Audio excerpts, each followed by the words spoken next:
प्रिय छात्रों, व्यवसायिक अध्ययन कक्षा 11वीं के अंतर्गत हम आंतरिक व्यापार के बारे में अध्ययन कर रहे थे कि आंतरिक व्यापार क्या है।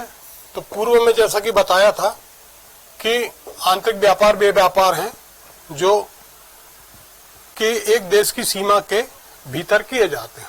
अब आंतरिक व्यापार के जो प्रमुख प्रलेख हैं हम आज अध्ययन करेंगे आंतरिक व्यापार के प्रमुख प्रलेख। तो जब व्यापार के अंतर्गत व्यापारियों द्वारा जब माल का क्रय विक्रय किया जाता है, माल को खरीदा और बेचा जाता है, तो उसमें अनेक प्रकार के जो है प्रपत्र या प्रलेख तैयार करने होते हैं, जिसमें हम कुछ प्रमुख प्रलेख हैं, इनके बारे में यहाँ पर हम अध्ययन करेंगे। तो जैसे सबसे पहले है प्रोफार्मा चालान। तो यहाँ व्यापारी जब क्रेता के पास क्रेता के आदेश के अनुसार जो है माल को भेजता है, तो प्रोफार्मा चालान जो होता है एक अनुमानित चालान होता है। इस अनुमानित चालान में जो है जो वस्तु भेजी जा रही है उसकी मात्रा, उसका मूल्य और किस प्रकार से किस साधन से उसको भेजा जा रहा है उसके बारे में उसको जानकारी प्रदान की जाती है। तो ये अनुमानित चालान है जिसमें विक्रेता द्वारा वस्तु को भेजने से पूर्व क्रेता को भेजा जाता है। अर्थात यहाँ पर जो वस्तु विक्रेता द्वारा क्रेता के आदेश पर भेजी जानी है, वो वस्तु भेजने के पूर्व जो है एक चालान की कॉपी जो है वो क्रेता के पास भेजी जाती है। इसमें जो है माल की किस्म, किस प्रकार का माल है, माल की मात्रा कितनी है, माल का मूल्य और अन्य महत्वपूर्ण सूचनाएं जैसे वजन क्या है और किराया वगैरह और भी जो खर्च उनके लगे माल को भेजने के संबंध में लगना है, उस संबंध में समस्त जानकारी जो है प्रोफार्मा चालान के माध्यम से भेजी जाती है। ये प्रोफार्मा चालान जैसे कि बीजक हमने सामान्य तौर पर सुना है, बीजक से क्या होता है, ये भिन्न होता है। ये माल भेजने के पूर्व लिखा जाता है। अर्थात प्रोफार्मा चालान जो है वो माल को भेजने से पहले ही क्रेता के पास भेज दिया जाता है, जबकि बीजक जो होता है, बीजक जो है वो माल के साथ भेजा जाता है।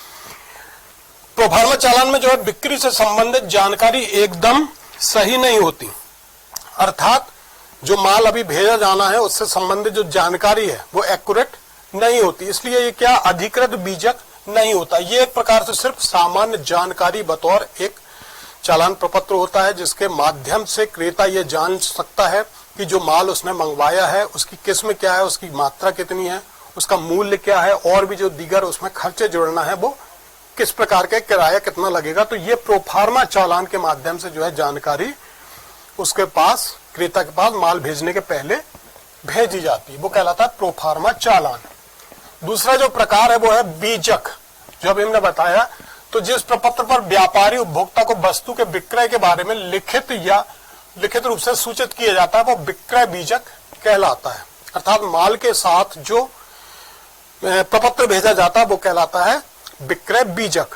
तो दूसरे शब्दों में बीजक जो है वो विक्रेता द्वारा क्रेता को बेची गई वस्तु या प्रदान की गई सेवा का भुगतान करने का क्या है, एक निवेदन है। इस बीजक में जो है समस्त प्रकार की जानकारी, वस्तु की किस्म से लेकर उसकी मात्रा, उसकी रेट, उसकी कीमत और उसके जो व्यय वगैरह जो हैं वो सभी इसमें जुड़े रहते हैं। माल को किस साधनों से भेजा जा रहा है और कब तक माल पहुंचेगा, ये सारी जानकारी बीजक में उल्लिखित होती है।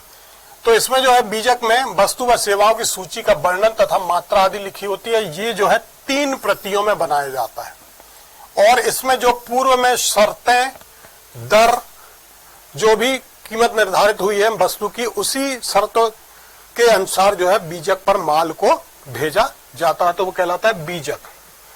अब तीसरा बिंदु जो इसमें आता है डेबिट नोट। डेबिट नोट क्या है, ये भी क्या है, एक व्यापारिक विपत्र होता है जो क्रेता द्वारा तैयार करके विक्रेता को देते हैं, जिसमें विक्रेता के खाते से घटाई गई राशि का वर्णन तथा उसका कारण दिया होता है। इसमें विक्रेता को बताया जाता है कि क्रेता के पास विक्रेता का जो खाता है उसमें कितनी राशि घटा दी गई है। अब अक्सर व्यापार में जो है माल उधार खरीदा जाता है, तो जब उसका भुगतान किया जाता है तो यहाँ पर क्रेता क्या करता है, क्रेता अपना हिसाब तैयार करता है कि जितना उसने माल खरीदा था उसमें से उतना भुगतान उसने विक्रेता को कर दिया है।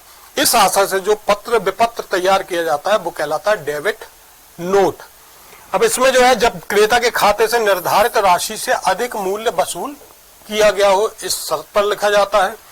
दूसरा, जब क्रेता ने क्रय की गई वस्तु को वापस भेज दिया है, अर्थात क्रेता ने विक्रेता से जो वस्तु खरीदी थी और किन्हीं कारणों से नापसंदगी के कारण वो वस्तु क्रेता ने विक्रेता को वापस कर दी, तो यहाँ पर जो क्रय वापसी है वो उसमें से विक्रेता के खाते से वहां पर माइनस हो जाए और ताकि अमाउंट भी उसका वहां कम हो जाए। तीसरा बिंदु जो है, जब क्रेता ने विक्रेता के खाते से निर्धारित राशि से कम माल लिया है, अर्थात क्रेता ने जो है यहाँ पर विक्रेता के खाते में जो उसने दर्ज कर रखा है उससे निर्धारित राशि से कम मात्रा में माल खरीदा है।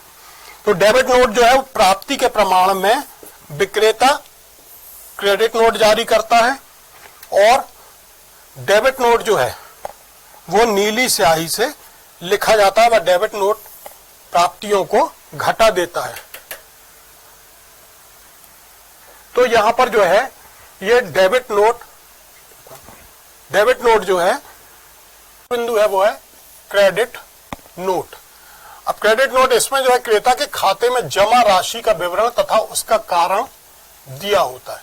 क्रेता के द्वारा जो विक्रेता को राशि भेजी गई है उसकी राशि की जमा का विवरण इसमें होता है। यह डेबिट नोट जो है के जवाब में लिखा जाता है। क्रेडिट नोट जो है वो किसके जवाब में? डेबिट नोट के जवाब में लिखा जाता है। इसमें क्रेता को यह सूचना दी जाती है कि विक्रेता के पास उसके खाते में कितनी राशि जमा कर दी गई है। अर्थात यहां पर जो है क्रेता को क्रेडिट नोट के माध्यम से ये जानकारी प्राप्त हो जाती है कि जो माल उसने विक्रेता से खरीदा हुआ है उसका कितना भुगतान जो है उसके द्वारा किया जा चुका है। और इस नोट को जो है हम लाल स्याही से इसको लिखा जाता है। क्रेडिट नोट जो है हमेशा लाल स्याही से लिखा जाता है और ये विक्रेता के द्वारा लिखा जाता है। क्रेडिट नोट जारी करने के प्रमुख जो कारण है, नंबर 1, जब क्रेता ने विक्रेता के खाते से अधिक राशि वसूल कर ली है। दूसरा, जब आपूर्तिकर्ता द्वारा क्रेता को विक्रय किया गया माल वापस कर दिया गया है। यहाँ पर जो माल बेचा गया था क्रेता को उसके द्वारा जब माल वापस कर दिए गए। फिर एक क्रेता भी क्रेडिट नोट उस समय भेज सकता है जब विक्रेता ने उससे कम वसूली की हो। अर्थात यहाँ पर जो है विक्रेता ने के द्वारा जो है उसकी कम राशि उसके खाते में जमा की गई है। तो क्रेडिट नोट जो है जारी करना खाते में प्राप्तियां कम होना दर्शाता है। अर्थात ये ऋणात्मक राशि को भी दर्शाता था। विक्रेता के खाते में जो है यहाँ पर जैसे जैसे अमाउंट क्रेता के द्वारा आता जाता वैसे वैसे उसकी प्राप्ति का क्रम जो है यहाँ पर कम होता चला जाता है। तो ये कहलाता है क्रेडिट नोट। अब यहाँ हम कुछ प्रमुख अंतर दोनों के बीच में देखेंगे। आशय डेबिट नोट जो है एक प्रलेख जिसमें एक पक्ष दूसरे पक्ष को सूचित करता है कि क्रेता के लेखे में विक्रेता के खाते से राशि घटा दी गई है, जो डेबिट नोट कहलाती है। अर्थात ये इससे जानकारी मिलती है कि क्रेता के खाते में कितनी राशि विक्रेता के खाते से घटा दी गई है, वो डेबिट नोट। क्रेडिट नोट जो है ये इसमें सूचना मिलती है कि विक्रेता के लेखे में क्रेता में कितनी राशि यहाँ पर जोड़ दी गई है, वो क्रेडिट नोट कहलाता है।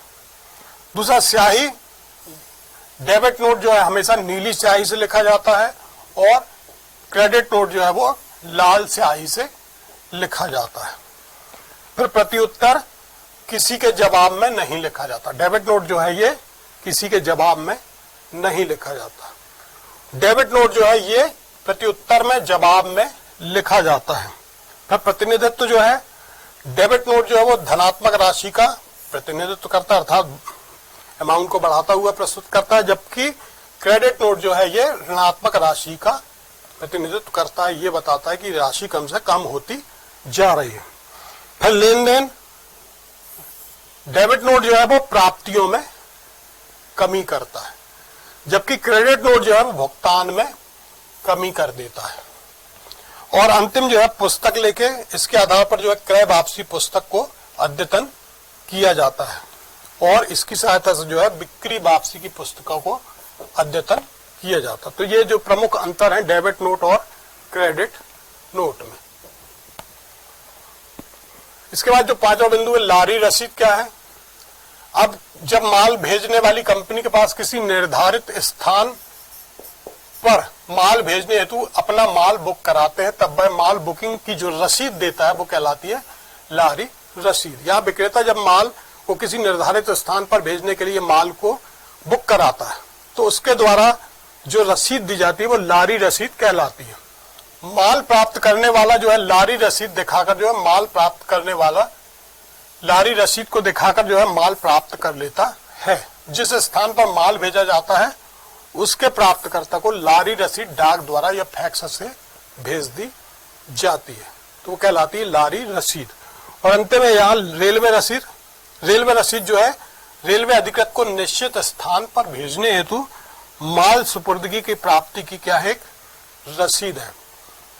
रेलवे जो है इस रसीद को दिखाने पर इसके अंत्य पृष्ठांकित को सौंप देती है, जिसको ये नामित की जाती है उसको वो ये सौंप देती है।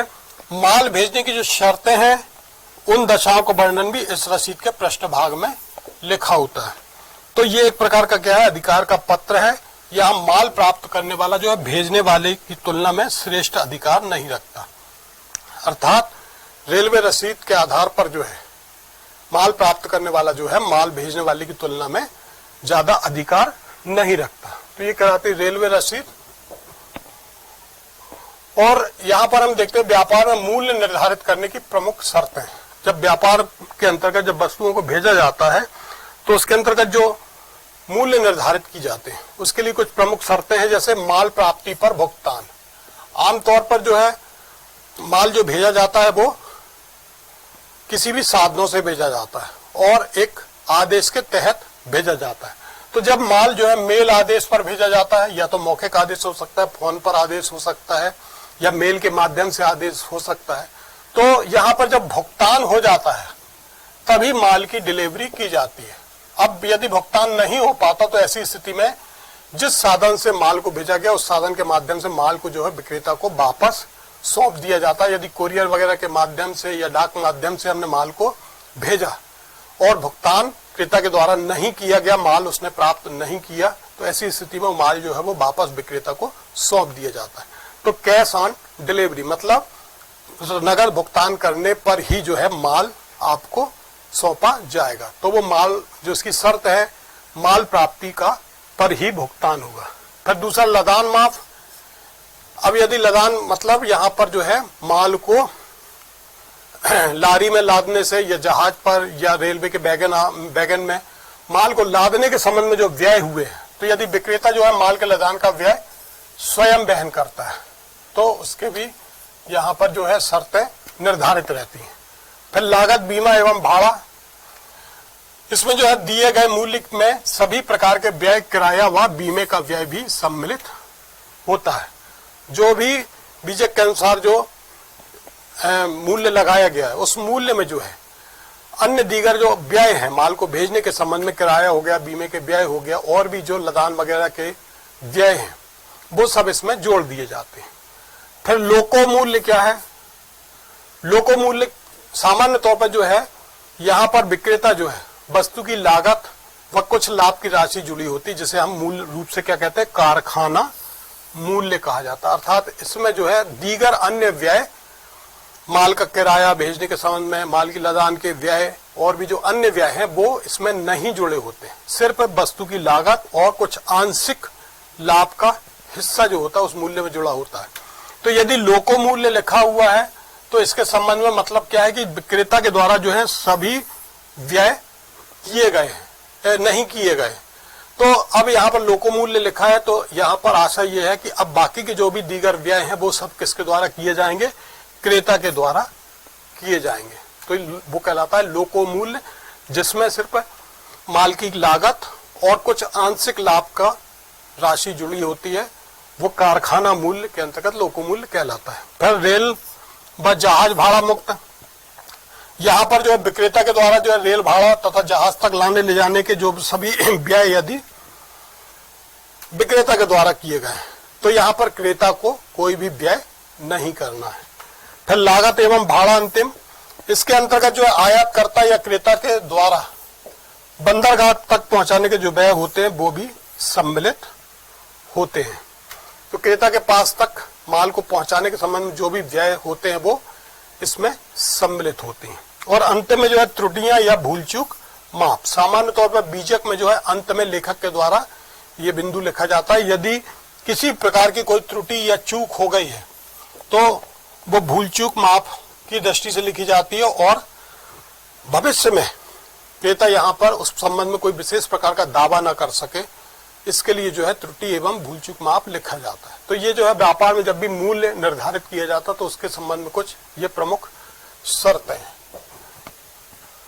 अभ्यास से जुड़े हुए कुछ प्रश्न हैं। आंतरिक व्यापार के प्रमुख प्रलेख के अंतर्गत प्रोफार्मा चालान एवं बीजक को बताइए। डेबिट नोट क्या है, क्रेडिट नोट क्या है, इसको समझाइए। डेबिट नोट क्रेडिट नोट के बीच आपस में क्या अंतर है, स्पष्ट करिए। लारी रसीद व रेलवे रसीद से क्या है, समझाइए। और व्यापार में मूल्य निर्धारित करते समय किन शर्तों को ध्यान में रखा जाता है।